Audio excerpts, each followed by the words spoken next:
Bonjour Philippe, nous sommes à un mois de ce rallye des cimes. Il y a énormément de travaux. Par contre, sur le plateau de Cize, c'est impressionnant. Eh oui, bonjour TV Sim. Eh bien oui, je monte tous les mercredis pour suivre un peu tout ça parce que, comme tu as pu voir, les travaux c'est en ce moment et d'ici un mois il y a le rallye des cimes. Donc ils m'ont intégré dans leur plan un peu puisqu'il y a la problématique du rallye des cimes à tenir compte et on s'entend bien avec l'architecte, avec le président du syndicat de Cize et je viens suivre ça de près tous les mercredis avec Robert Larandabur qui n'a pas pu monter aujourd'hui mais qui est le responsable IRATI et qui est là habituellement. Ouais, bon alors on a vu quand même qu'en bout du parc assistance, il y a un grand trou. Oui, mais bon, ça va le faire, il ne faut pas s'inquiéter. Oui, il remodèle un peu tout le plateau de Cize. Il faut que les travaux soient finis pour mi-septembre, donc on est en plein dedans la période des travaux. Donc on s'est calé avec l'architecte sur plein de points pour pouvoir quand même utiliser les parkings parce qu'on a beaucoup de monde sur IRATI. Donc on va croiser le doigt et ça doit le faire, il fait beau pour l'instant. Donc l'entreprise du RUT il travaille d'arrache-pied. On est en contact avec eux depuis des années puisqu'ils nous aident sur le rallye des cimes. Donc il y a un très bon feeling avec Pancho, le directeur de l'entreprise du RUT. Donc ça va le faire. Hervé Libarle, bonjour, vous représentez la société du RUTI. Merci parce que grâce à vous, on sait que la piste de Méatsé va être bonne cette année. Voilà, s'il n'y a pas trop d'intempéries et si ça reste sec, ça sera impeccable pour rouler vite. Bon, c'est un chantier facile ou pas? Avec la météo, ça va, quand il fait beau, c'est agréable, mais quand il pleut, c'est bloqué. Bon, alors on compte sur vous, parce que nous, début septembre, on arrive. Voilà, on va faire le maximum. C'est surtout la météo qui commande en montagne et vous aurez le maximum de place libre et définitivement fini, aménagé pour le 3 septembre. Nous sommes sur le plateau de Cize en compagnie de Joseph Anduessa. Vous êtes, vous, architecte paysager. Mais qu'est-ce qui se passe ici sur le plateau?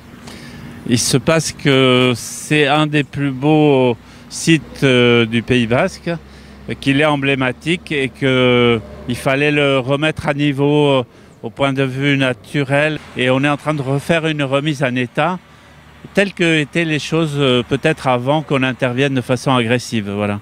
Vous avez travaillé sur quoi? Sur des plans anciens? Sur simplement vous, votre regard de paysagiste? Alors, effectivement, on a eu la chance de retrouver des photos aériennes de 1958, avant qu'il y ait le lac. On a convaincu le syndicat de Cize de faire en sorte que cette remise en état corresponde aux interventions avant que le lac ne soit là. Et ça a été l'occasion d'ailleurs de découvrir aussi qu'il y avait un travail d'exploitation du bois qui était très important entre ici et Mendive. On a retrouvé des canaux anciens. Enfin, il y a vraiment une histoire qui se découvre. Ce plateau de Cize qui est reconstruit un petit peu, j'ose dire, à l'ancienne, ça va durer combien de temps? Très peu puisque les moyens sont conséquents. On va remettre en ordre dans un premier temps les stationnements, c'est ce qui est en train d'être fait. Dans un deuxième temps, l'année prochaine, on va remettre en état les abords du lac et enfin les abords du chalet de Cize. Tous ces aménagements-là étaient vieillissants, étaient cassés. Nous avons beaucoup réfléchi et mis beaucoup de temps quant à les remettre en état, lac, etc. C'était compliqué et techniquement, réglementairement, etc. Et finalement, après mûre réflexion, je crois qu'on est arrivé à la meilleure des solutions. Renaturaliser, comme on dit, surtout pour ne pas oublier que c'est une zone pastorale. Vous voyez, nous avons des troupeaux de vaches autour de nous. Pour le rallye des cimes, nous devrions être à peu près au point et ça sera fonctionnel, esthétique. Et je crois savoir qu'il y a des très belles nouvelles aussi qui s'annoncent. Et voilà, tout devrait aller de la plus belle des façons.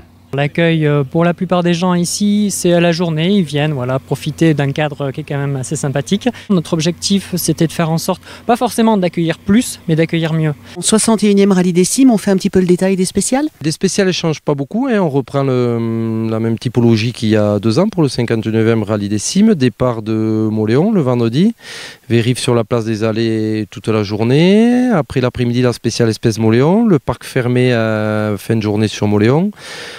Sur IRATI, contrairement au 59e, c'est le même déroulement que le 60e, c'est-à-dire 5 spéciales, 2 fois Aiguichouria, 2 fois Méatse et 1 fois Okabe. On garde ce principe-là puisque l'an dernier on avait rallongé Méatse et puis ça passe très bien, on a le même kilométrage.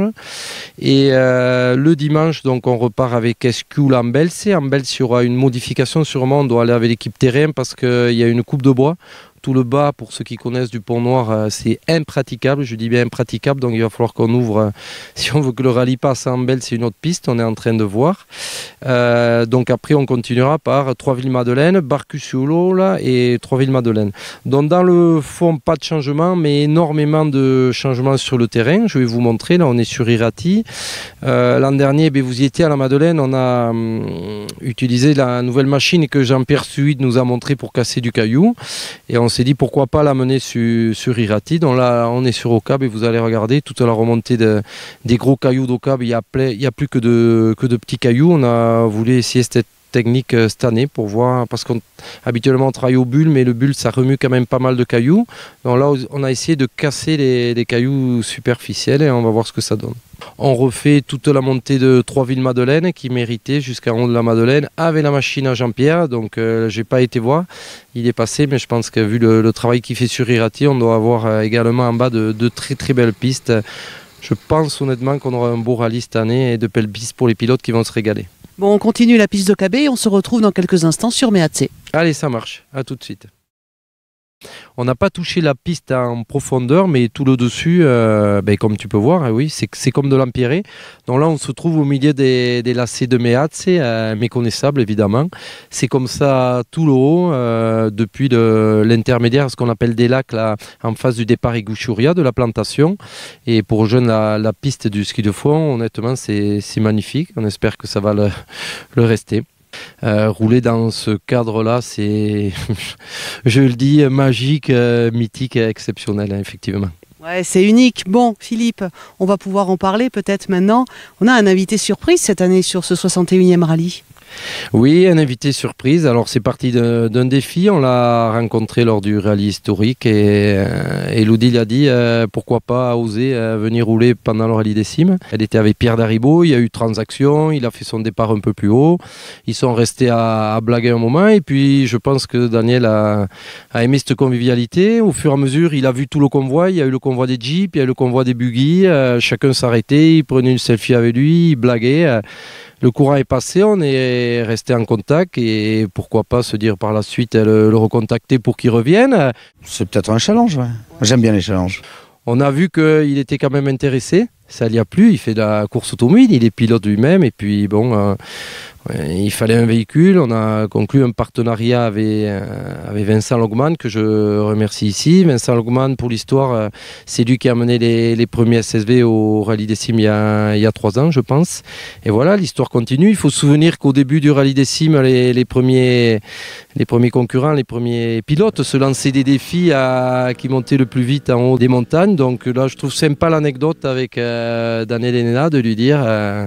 un autre défi, est-ce que tu es capable de venir rouler dans nos montagnes? Il faut savoir qu'il y a plein de pilotes du championnat de France qui ne veulent pas rouler au Rallye des Cimes, qui ont peur parce qu'il y a du ravin. Moi, je tire le chapeau aux pilotes qui viennent parce que, oui, il faut en avoir, comme je dis, ils roulent très vite. Et puis c'est quand même dangereux. Il y a le ravin, c'est un rallye de montagne. C'est le seul rallye de montagne du championnat de France. Donc, chapeau aux pilotes. Donc Daniel Henena pendant 3 jours sur le rallye des Cimes pour le 61e dans un Can-Am. S'il sera en ouverture, il sera devant le premier buggy qui sera en tête du rallye des Cimes. Ouais. Donc ça veut dire qu'on va pouvoir aller le rencontrer, peut-être discuter avec lui, des séances d'autographes. Oui, tout à fait. Je pense qu'il sera disponible. Il est dans l'esprit. Il nous a envoyé un mot. Là, il est très content de venir. Donc, il y aura sûrement dans le stand Can-Am des photos dédicacées qu'il signera. Je pense qu'il sera accessible tout le long de ce week-end. Il vient dès mercredi. Le mercredi, il va faire les recours. On va l'amener sur Irati. Et voilà, on espère lui montrer que l'accueil des Basques, c'est quelque chose quand même.